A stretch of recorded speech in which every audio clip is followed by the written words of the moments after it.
more shots and videos. This is wild camping. Like I said, I love to read comments, other people's content, etc. Because I'm a wild camper myself. Like and subscribe to Danny Watch, shorts and videos, and to these guys too.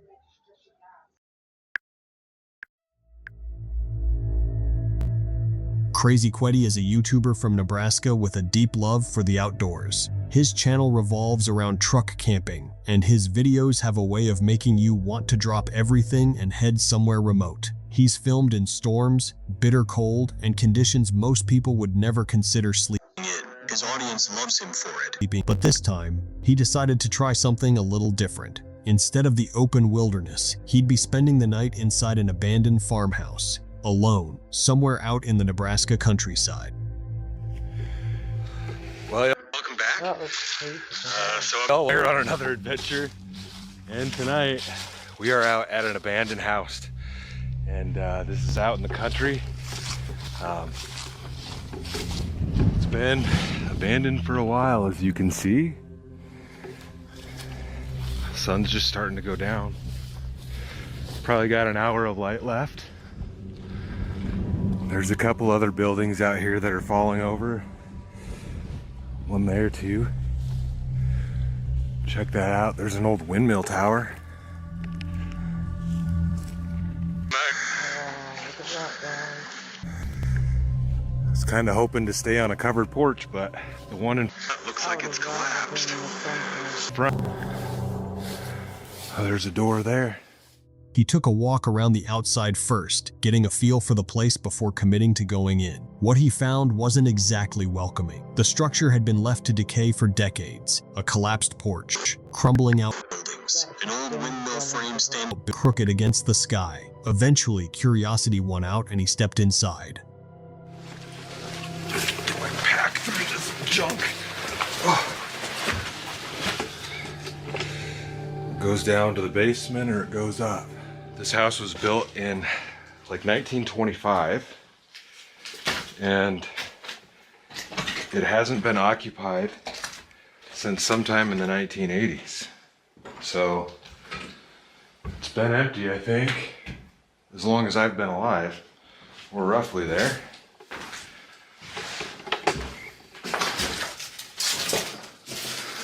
And then the closet under the stairs. There's no people under that set of steps.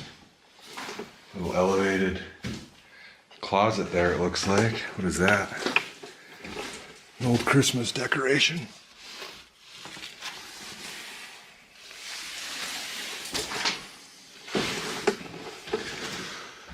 Well, do we risk walking up the steps? Considering, I think we'll give it a whirl. The interior told the same story as the outside. Decades of stillness, layers of dust, and the particular kind of quiet that only comes when a place has been completely forgotten. He found his way downstairs and started getting his sleeping setup together for the night. It was the kind of environment that puts your nerves on a low, steady hum, even before anything actually happens. Well, why don't we,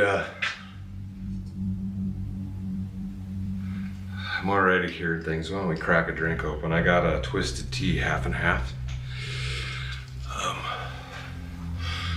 I have less than an hour of light left, yeah.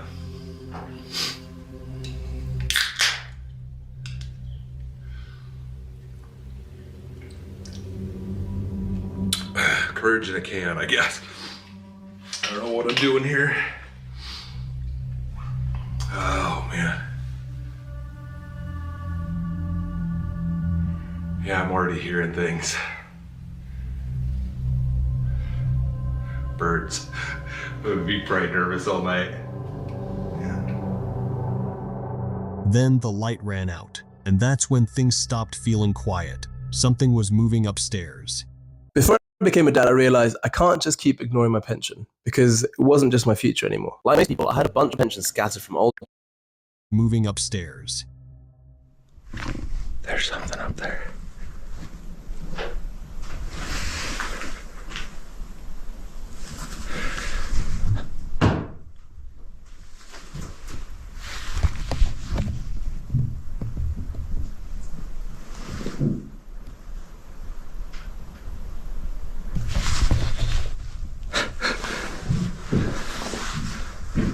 There's definitely something up there. Get! I can hear it walking around, whatever it is. Probably a raccoon.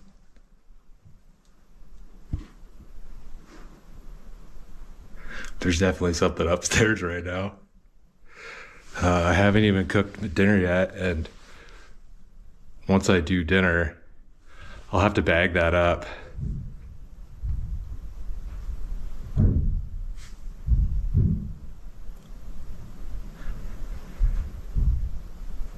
Bag up my leftovers or my food bag, and I'm gonna toss that outside as far as I can.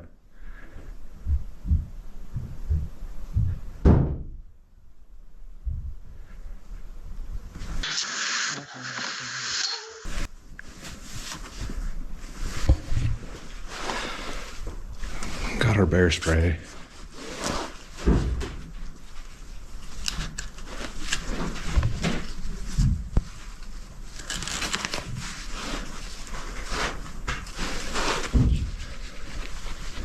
I don't have to spray anything, but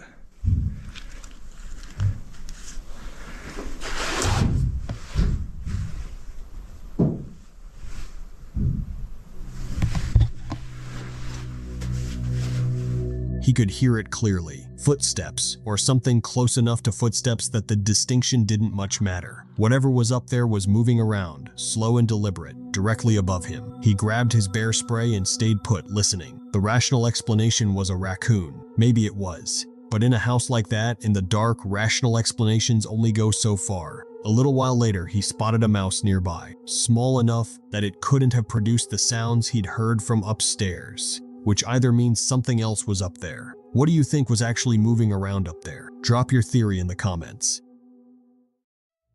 The Explorer Returns is a UK-based YouTube channel run by a man named Connor. His content takes him to some of the most dangerous, derelict, and deeply unsettling locations across the country. Abandoned buildings, isolated wilderness, places with histories that most people would rather not think about too hard. Overnight stays are a regular part of what he does. So is pushing into territory that gives most people pause. On April 17, 2026, Connor set his sights on a place he'd been circling for a while, Beelands Nature Reserve. A forest with a reputation, the kind of place locals talk about in the same breath as a headless horseman, sightings between the trees, and a crumbling foundation somewhere deep inside that used to be a dead man's home. Connor went in alone, with plans to stay until sunrise.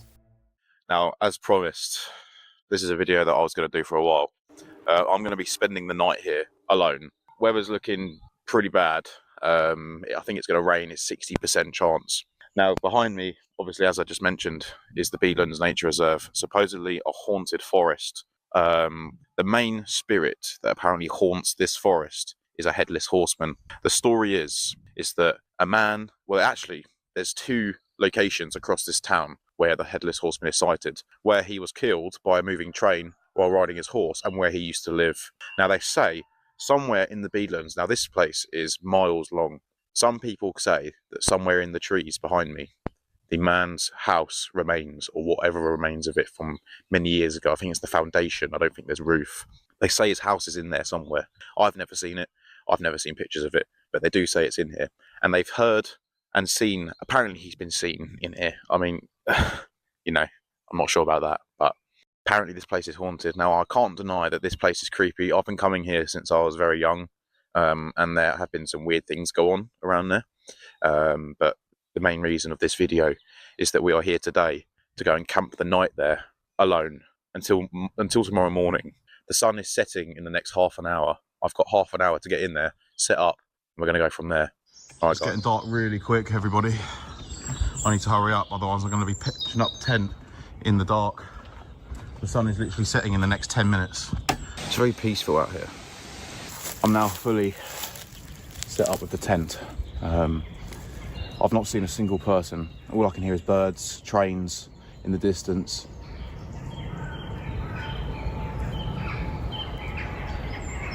Can you hear that? That's the trains in the distance. It is now pretty much pitch black out here. I'm all alone. He found a spot he was happy with and got his tent up before the last of the light disappeared. By the time darkness fully took hold and Connor climbed into his tent, the forest had gone completely quiet. Then, not long after, the quiet broke.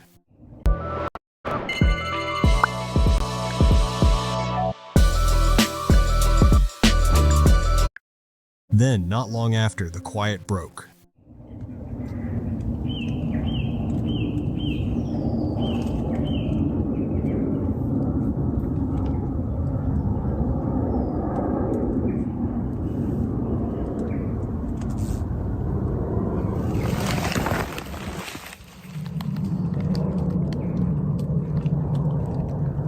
I heard walking.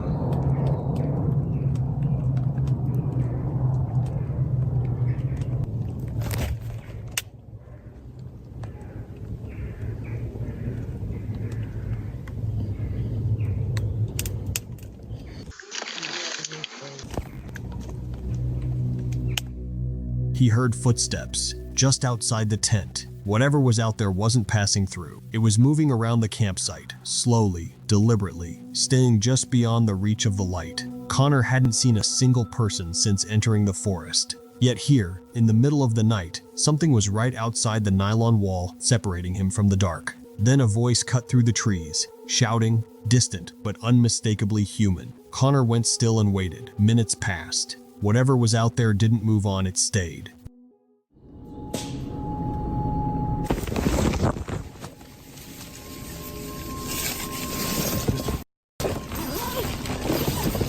Let me out this thing. Who's there?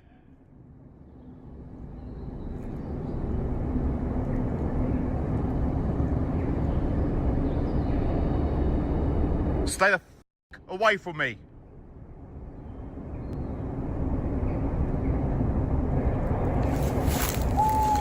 Oh my God, man. I don't think I can do this. Connor pushed outside to look, swept the area. Nothing. No movement, no figure, no sound. Just the trees and the dark staring back at him. He went back inside, tried to settle down. He didn't stay settled for long. This is about the point where I wish I could sleep. But I can't. I just...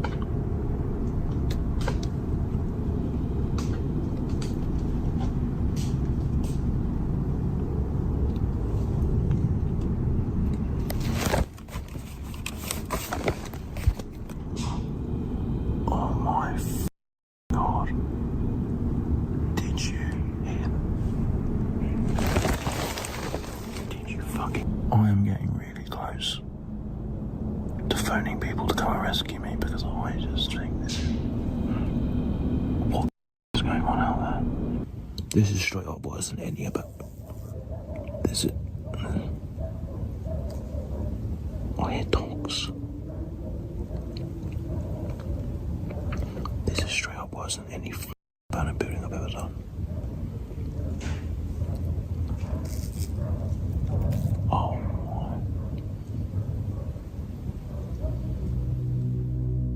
The second time he was woken, the sounds were different, louder, more aggressive. Something was striking the trees, hard rhythmic impacts, like wood being swung against bark. The sounds built for several minutes, and then cut off completely. Connor made his decision. He was leaving. Guys, no, I'm sorry. I can't do this. I can't do this. This is stupid. No, I'm gonna pack up and leave. It's been about half an hour since I heard those noises. It has all gone quiet, but I've got a bad feeling. I need to get the hell out of here. I'm gonna pack up because now I've got to find my way out of this fucking forest. I have no idea which way it is. I'm going to try and pull up Google Maps.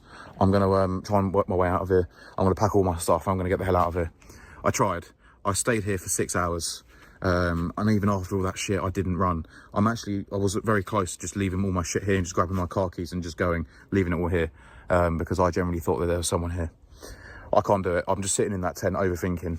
And I do generally have a feeling that something bad's going to happen here. I'm so far away from town, like I'm probably at least 40 minutes away. And that's without getting lost. Maneuvering through this forest in the dark is just completely outrageous. It's going to be one fucking hell of a challenge. I'm now going to pack up. I'm just going to put the cameras down, pack up and get the out of here.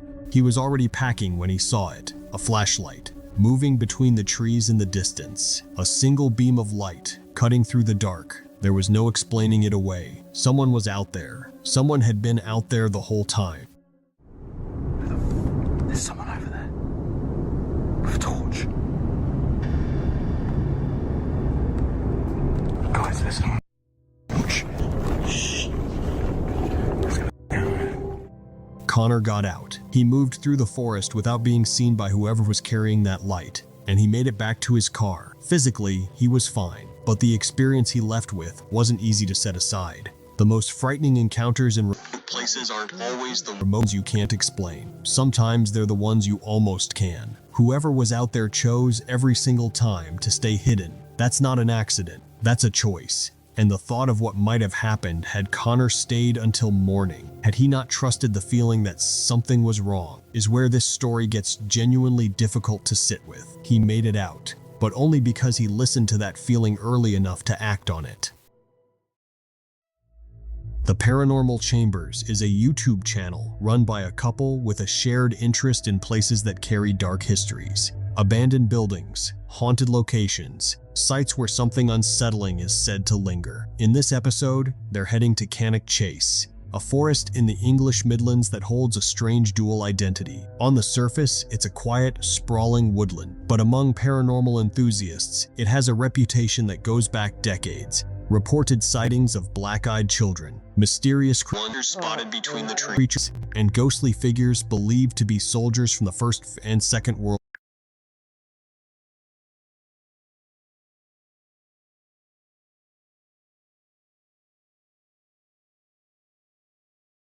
Wars, particularly near the Cannock Chase War Cemetery.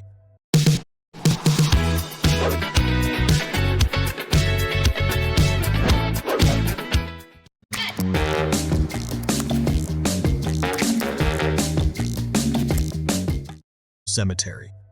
Hi guys, another day, another investigation, and today we are at Cannock Chase. We've come to a different part now from the last couple of investigations that we've done, so fingers crossed we will catch something today. Join us. The video started the way most of their investigations do. Upbeat, curious, two people genuinely excited to see what the night would bring. That mood didn't last long. Hi guys, well, we're back in Cannock Chase. We're just having to do a bit of a detour. We've parked up and we started walking into the forest, and two people came out of the other side, and then for some reason they keep following us. So we just walked up one way and they walked up there and they were watching us, so we've waited for them to go off the other way, and we've come back down this way, and now we're just seeing if they do follow us or not. So we'll keep you posted. We just thought we'd start the video now. So anyway, welcome to tonight's investigation. Cannock Chase. Not quite started the way we were expecting, but I don't know if it's there now, I can't see. I think we've given them the slip for now.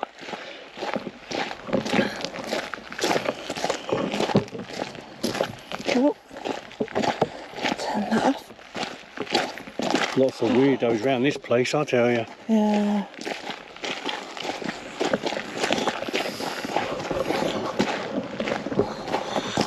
That was strange, that, guys.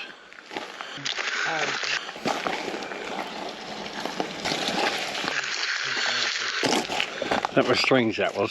What happened is we parked up, found somewhere where we can go, do a bit of investigating in, and as we started walking about 100 yards in, two people come walking out the brush, and they started going up, then decided to turn back and follow us, and they were literally on Sarah's shoulder. And then we walked off. We went up like a little side bit, didn't we? We went up, throw them off track to see if they followed us. We went up a little path into the woodland. Well, like if they follow us. And they came round following us, but then went up on the main track on the same route as us. But we then turned around and gone back. Went back the other way, didn't we then? thing is, they kept watching us, didn't they? Yeah, they were constantly watching us.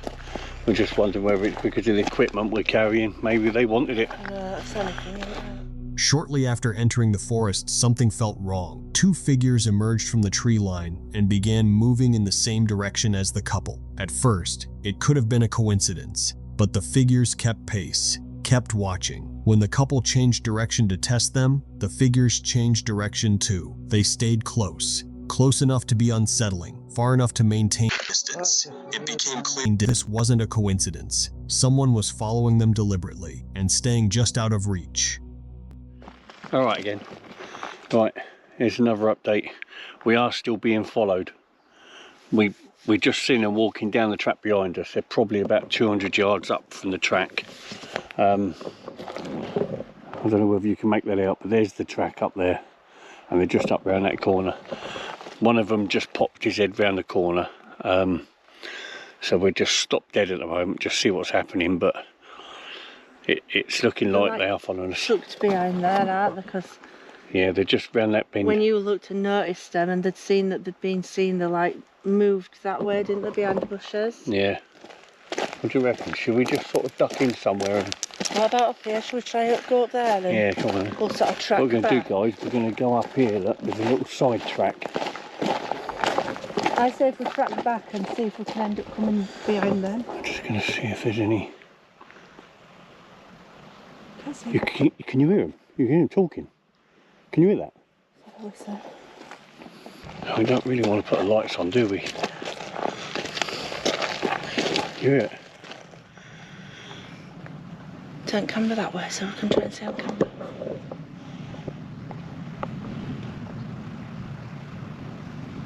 I think they're all coming. Try and be quiet. If we just wait here, we can see if they go past. Yeah. Just keep in a bit so they can't see you if they look up.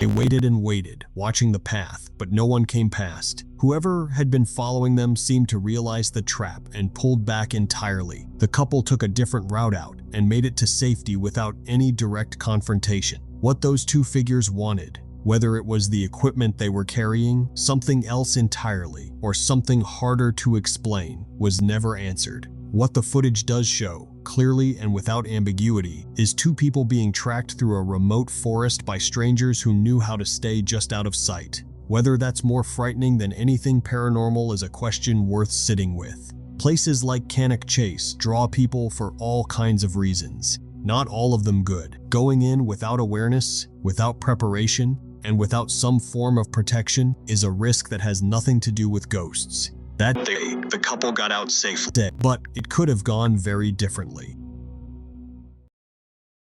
This is just a sign to ditch the instant coffee. This is way better. You see, coffee should be one of the healthiest things in our diet. But it could have gone very differently.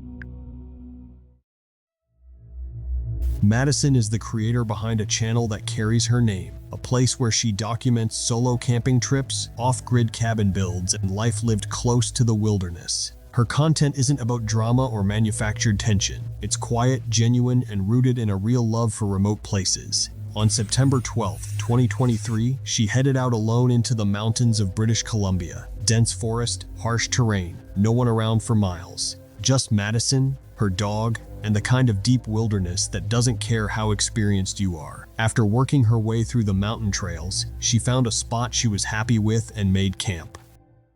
Oh my god, there's not a cloud in the sky. It was the super blue moon 2 nights ago. Of course, it was a weekday, so I couldn't get outside and it was super cloudy, but I think the moon's gonna be pretty full tonight anyways. So this is everything I bring. This is everything I bring for Kiro. A little microfiber cloth. It weighs practically nothing and it dries really quick for his paws. For a sleeping bag, he won't stay inside of mine, so I just use my big winter one for the both of us. It's dinner time, so we're bringing our food bag away from camp.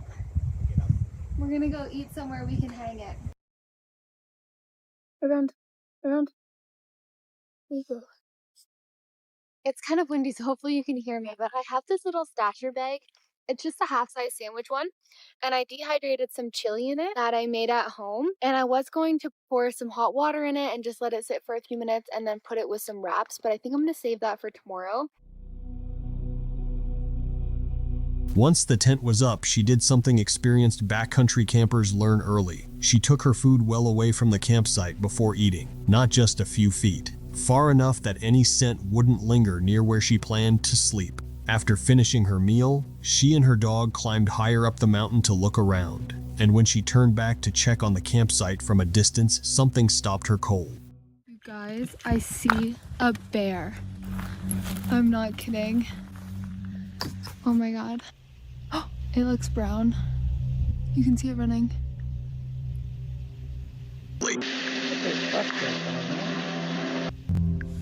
So I've never seen a bear before going to sleep in the backcountry. I've only ever seen one from my car. So it should be a fun night's sleep. Might have to take a melatonin.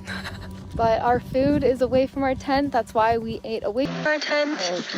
And I'm glad we explored the other side of the hill, not the one that he was on. But I do have my bear spray always strapped to my waist.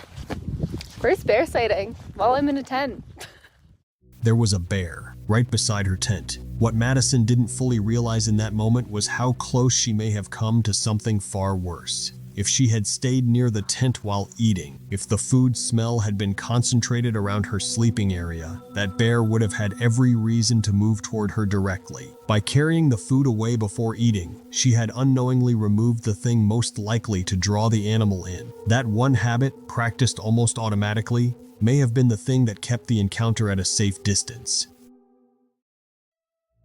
This encounter comes from Brendan, the creator behind the channel Brendan Explores. He's built his content around solo camps in remote locations, places where the isolation is part of the draw and the unpredictability comes with the territory. His videos tend to sit in that space between peaceful solitude and the quiet risks that follow you into it. On the 29th of March 2026, what was supposed to be a straightforward solo camp in the Shropshire Hills slowly unraveled into something that took that sense of control away from him completely.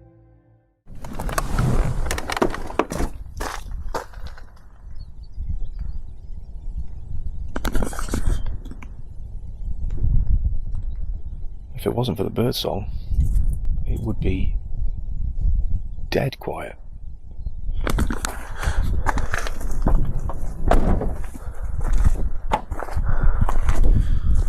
It was hard enough getting here, but I don't know if the reward is going to be what I imagined. The air is like soup, very moist. Just walking through this thick fog, I can feel the moisture on my face. No one else in the car park. We're all alone. So I think it's time.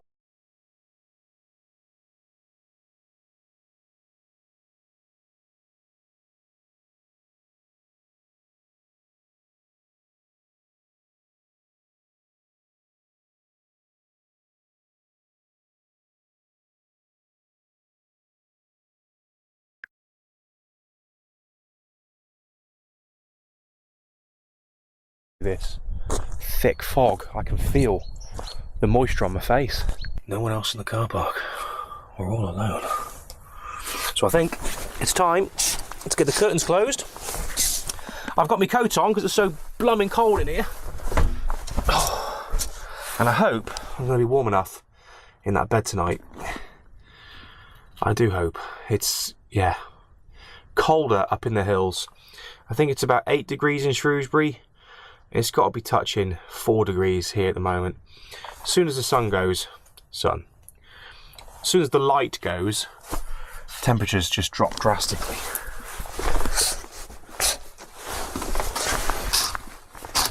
There's only one thing missing from this camp. Well, there's a few things missing from this camp. Views, heat, and pudding. I could have done with some pudding tonight. Oh. But I've got my slippers on, keeping my feet warm. I've got my jacket on, which is just about keeping me warm in here. I'm shielded from the wind and whatever else is outside. But yeah, I feel all right. I feel okay. The conditions were already stacked against him from the start. Thick fog had rolled in and wasn't lifting visibility down to almost nothing, the landscape stripped of any depth or sense of direction. As night came on, the isolation tightened, the temperature dropped sharply, and something began to shift. It was subtle at first, just a feeling that the quiet wasn't quite right, that something just out of sight was waiting for the right moment. I feel happy with Pension B. It makes me feel confident that I'm in control of what I'm doing. Out of sight was waiting for the right moment. White Park, right next to me. I heard what sounded like teenagers laughing and giggling before. I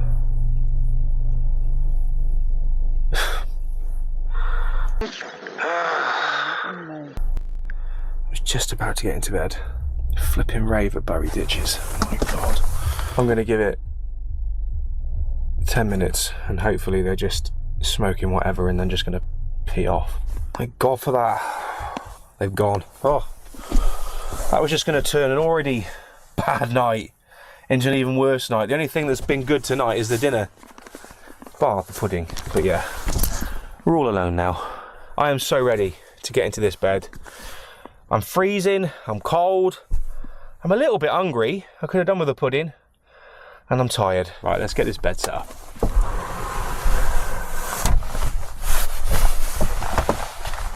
Oh, this brings back memories of car camping. Getting into bed with 3 flipping layers on. Oh. Anyway, I'm going to bid you a good evening on this somewhat disappointing camp, I guess. Through the night, the silence inside the van kept breaking. Distant laughter, scattered voices, footsteps that lingered a little too close, a little too long. Just when it seemed the group had finally moved on and the night could settle, the calm came apart again, movement returning to the space, the stillness pulled back without warning. Just had someone pull up outside the van. What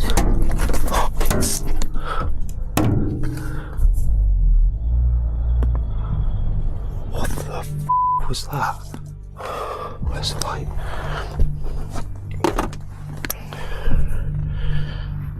Right, I think they've just driven off.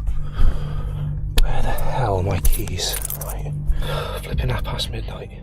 Just after midnight, something brought it all to a head. A vehicle pulled up outside the van without warning. Then came the impact, sharp, loud, and deliberate, striking the side of the van. He was caught completely off guard, scrambling in the dark, trying to process what had just happened. By the time he got himself together, the vehicle was already gone. All that was left was the silence it left behind and the clear understanding that this night had changed.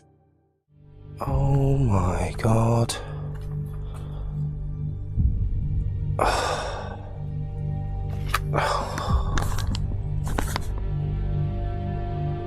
they done anything else?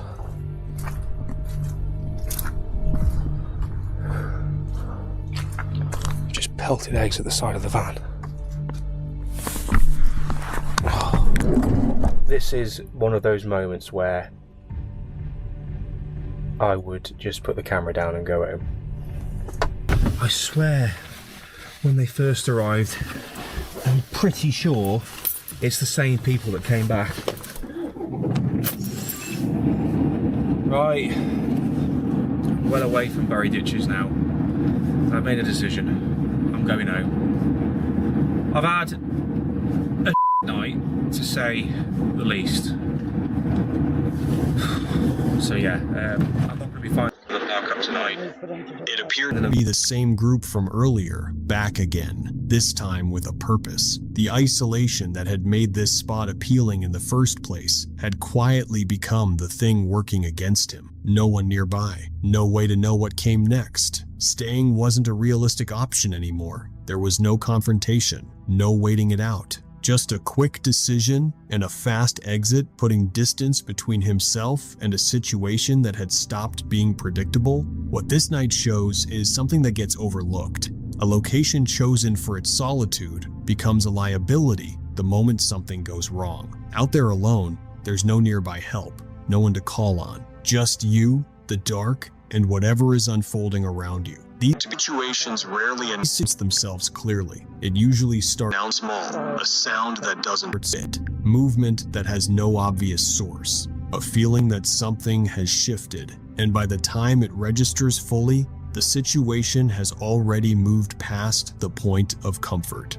That's what makes remote environments so difficult to read. They don't need something dramatic to feel unsafe. They only need one thing to change. Brendan's decision to leave wasn't panic. It was clarity, recognizing when a situation has moved beyond your control and understanding that staying put carries more risk than getting out. Because when you're completely on your own, awareness is all you have. It's the line between a quiet night and one that turns on you without warning. And that's what stays with you long after it's over. Not just what happened, but how fast something ordinary became something it wasn't supposed to be.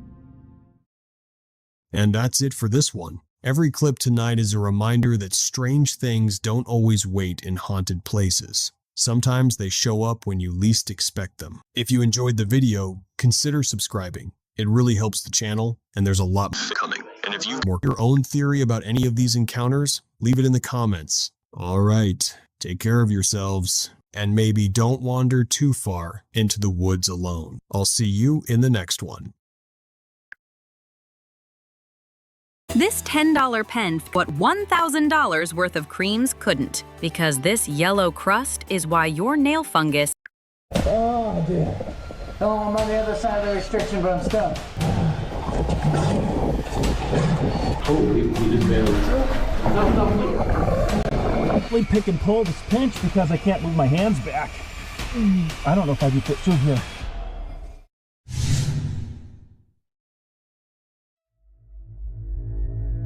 This encounter comes from the action-adventure twins, Ed and James, two brothers who have a very particular idea of fun. They're cave explorers, but not the kind who stick to wide, well-lit tourist caverns. They go for the tightest, most unforgiving passages they can find, the kind of holes in the ground that most people walk past without a second thought. If there's a gap in the rock barely wide enough to squeeze through, these two see it as an invitation. So, when their friend Matt mentioned there was a cave about 15 minutes from his house, one he'd spent 3 days digging out by hand, there was really only one possible outcome. All right, check this out, guys. Our friend Matt here has this cave like 15 minutes behind his house, and he spent 3 days digging this thing out, and it leads to like this cool waterfall cave. It's right here next to the river, and we're about to go inside of it and try and push deeper than anyone's ever been inside of it.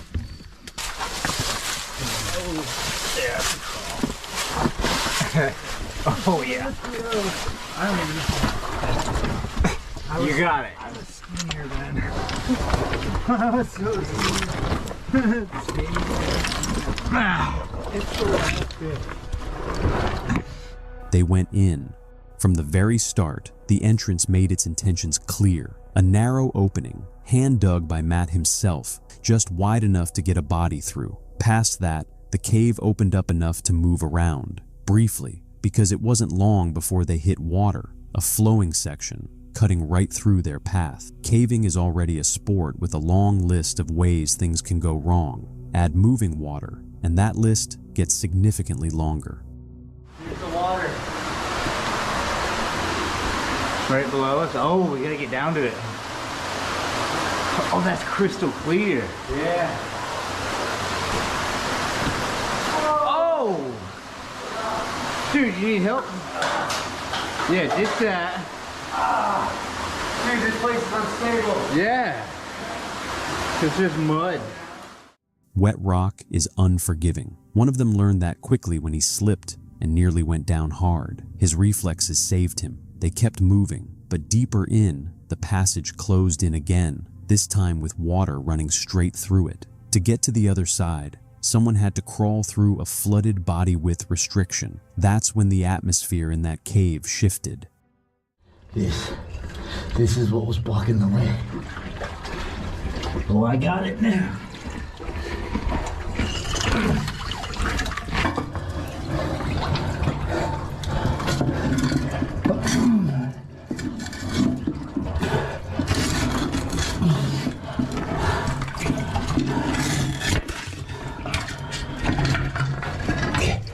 Okay, I couldn't breathe.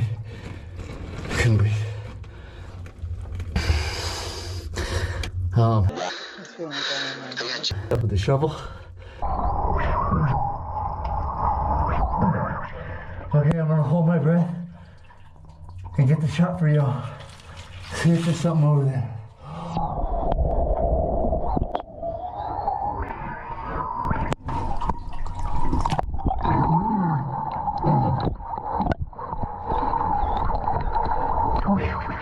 That's all I can do. We're going back. Hey-oh. Hey-oh. I couldn't quite get it. I started shivering. Oh man, did you want to see the footage?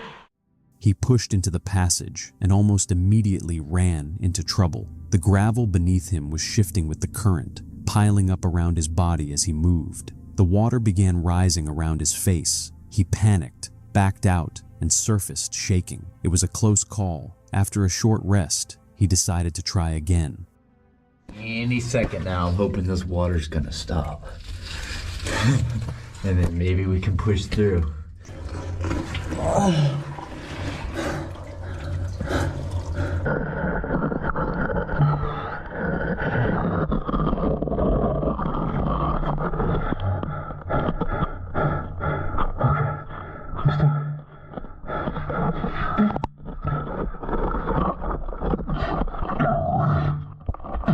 Hey, bro!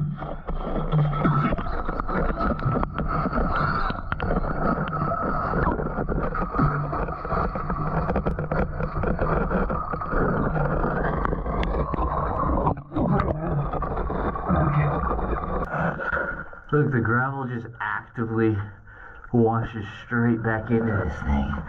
It just piles up against you. One more shot.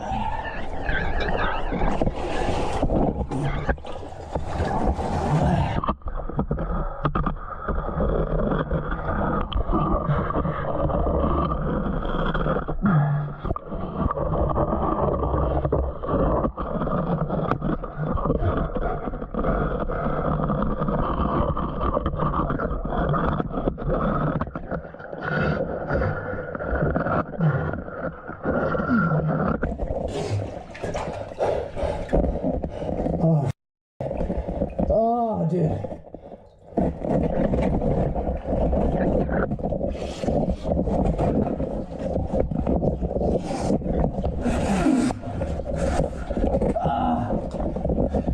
It's too tight, man.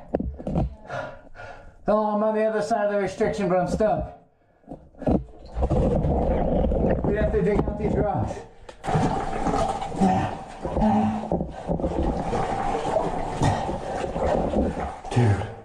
Dude. Hey, bro. I think the rocks are actually piling up. Dude, the rocks are piling up. Well, you just gotta come over here and dig them out. Oh, shit.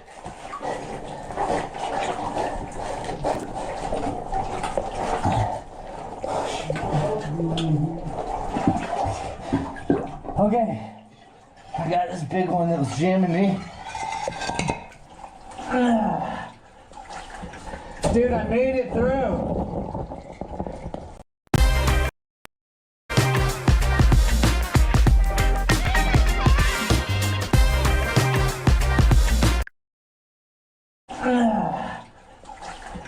Dude, I made it through. What do you mean, bro? That dam's not a fail. The dam? Yes, it's holding back a shit ton of water. The main dam? We're about to get swamped. Okay.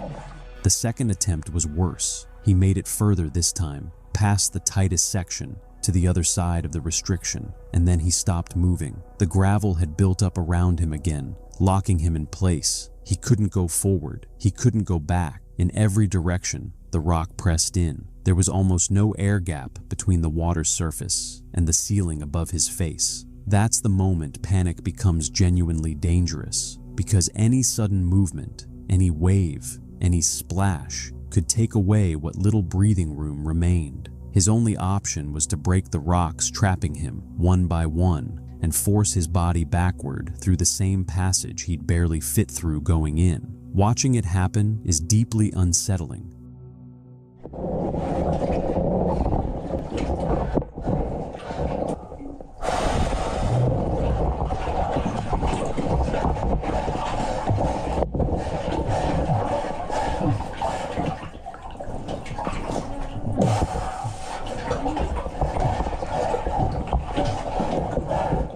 I'm caught. I'm just gonna shove my head underwater. I don't know what to do. Don't splash. Just whatever you do, don't make a wave. Okay.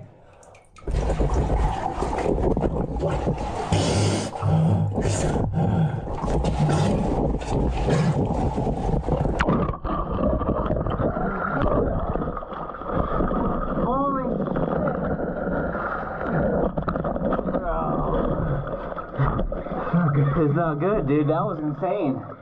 That was dumb. Dude. We gotta get out of here.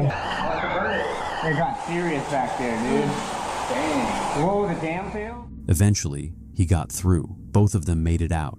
And standing outside. And that cave, the relief on their faces said everything that words couldn't. What this video captures, almost accidentally, is how fast a routine exploration can become something you can't control. That's the thing about caves. They don't escalate slowly, they just close in, and suddenly, the only question is whether you have enough composure left to find your way back out. Kentrell Caring is a YouTube channel run by a man named Alex Cantrell. He's an underground explorer,